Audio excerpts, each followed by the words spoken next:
Welcome everybody to week 11. We're moving right along here. Hopefully everybody is doing well. I'm driving from my home and office up in Minneapolis down to South Louisiana, but I'm stopping at, this is Kansas City. I'm about a block off of the plaza and I'm staying at the Fontaine Hotel. It's kind of a boutique in this area and I'm in my room right now. I'll give you a little tour of this place. They said there's a rooftop bar and a pool and all that stuff, so I'm about to check that out. But we've got a few things coming up, and I'll get into your individual classes here in a little bit, but this is going to be kind of a crawling update. So I just got through with about a 6-hour drive from Minneapolis to the Fontaine in Kansas City, and it's about 6 o'clock in the evening. And let's go upstairs to the bar.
Hi everybody, it is about 8 p.m. Saturday night. I have been driving for a good 12 hours already. I've got another couple of hours to go. I was going to stop in Shreveport, Louisiana and hit up one of the casino hotels there, but they were booked full. I mean, the entire town of Shreveport was booked, which is fantastic for the industry. It's fantastic for the hospitality world and the hospitality business. To have that. By the way, Shreveport, Louisiana, in terms of gaming, is probably the second most profitable gaming destination. There's a whole lot of gravity there. Their feeder market is Dallas. The first would be Lake Charles, which is just outside of Houston. That's their feeder market. And you have two very large casinos in Lake Charles, and then you have one very large tribal casino that's just north of Lake Charles. It's a grand casino, and I opened that casino, believe it or not. And it is grown like crazy. I don't even recognize it anymore. But anyhow, this is a normal thing for me to drive from Minnesota to Baton Rouge, and I usually take 2 days, sometimes 3. A lot of times I'll stop in Fayetteville. If there's things going on and COVID's not happening, I'll make that trip along the way and stay at the Inn at Carnal Hall, which is a great little hotel. If you guys have not had any events there, I encourage you to go over there and spend some time. Great people there. A lot of alumni from the program, the hospitality program. So that's it. I'm heading in. I'm not going to bore you with anything else, but I will follow up right after this. Stay tuned for your individual class pieces, segments.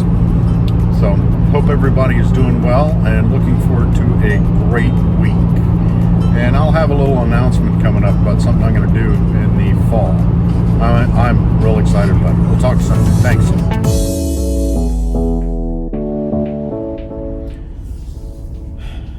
Hi guys, it is Sunday. I am back in Baton Rouge after about 22 hours in the car total, going from Minneapolis to here.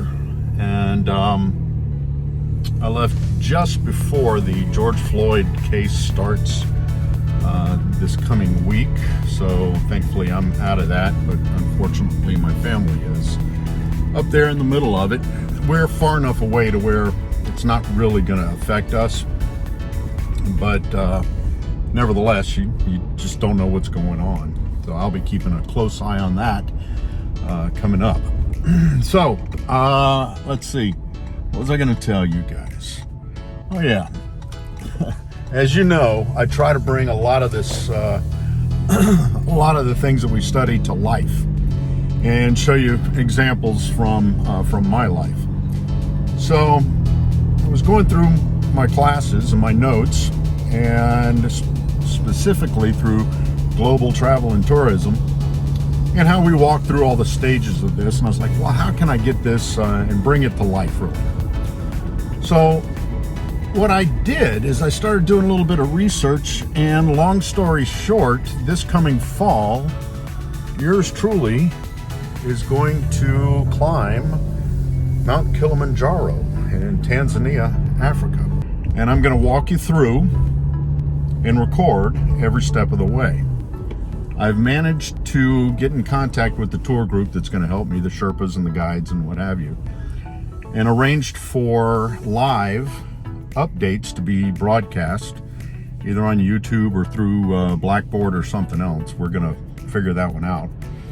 And if for some reason the satellite connections are not working, I also have arranged for a backup to where you can track me all along the way up the summit. Now, to the summit's going to take about 7 days, but we'll time this out. And again, I'm going to take you guys along, or whoever's with us next semester or in the fall. I'm going to take you with me. And we're going to point out all the areas within the hospitality space that we can, and give you kind of a glimpse of how these international tour groups operate. Now, I'm going to build out my YouTube. I've already started doing that, and a blog that I own, and give you guys a glimpse of what I'm doing from now to the summit and the return trip. That will include everything from the equipment that I use, the fitness that I'm going through, the fitness program that I'm going through, all the prep, all the communication, pretty much everything. It's going to be somewhat of a digital diary, and I'll be publishing that regularly. So if you're interested in any of that, please let me know, or please follow, and you'll get updates. But nonetheless, that's kind of the announcement, and I'll put it out there. We're going to have a couple of articles coming out in local magazines, and we're going to take a flag. If you follow me on social media, you notice that I've got a couple of flags made that has University of Arkansas hospitality program. I plan on mounting that at the summit. It is 19,310 feet up. Air is very thin, but we're going to fly it. And as we say, we're going to take the hospitality program at University of Arkansas to new heights. So I'm kind of excited about it. Hope you guys are too, and look forward to your comments. One more thing about the Kilimanjaro trip. I will only be gone about 10 days total, 2 weeks at most. During that entire time, I will be in contact with you guys, and able to respond to texts, emails, video chats, whatever, during the whole time. The only reason that I was taking this on, and I was actually quite reluctant to do it, because I didn't want it to disrupt any of the classes that I'm teaching or any of the rhythms that we normally have during a semester. So with that in mind, I'm still going to be teaching the casino class, the intro class, and a few other things that we've got up our sleeve next semester. It's not going to interrupt any of that. So I will be in touch with you guys, just as I am on the drives. And this is for any of you guys who will be taking my classes next semester. So there you go. That's it.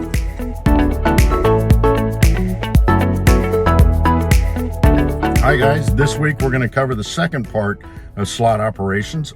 Excuse me. And this is extremely important. Most people don't understand where the slot machines or what all goes into the slot machine. So this week you're going to see a little bit of that. There's a YouTube video out there of a slot tech and what he goes through, and he talks about the hot boxes, cold boxes, those kind of things.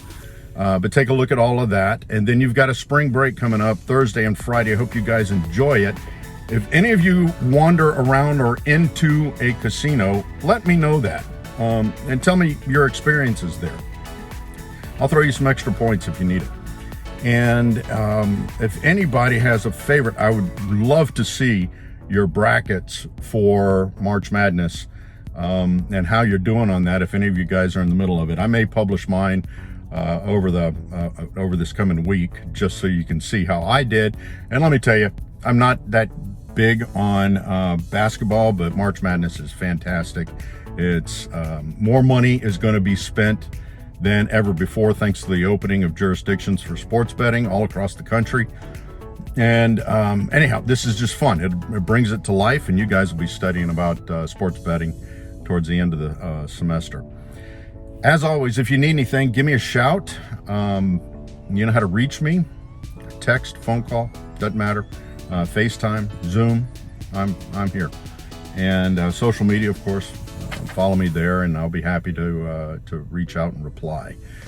So if I don't talk to you, have a great week and a wonderful, safe spring break. Thank you.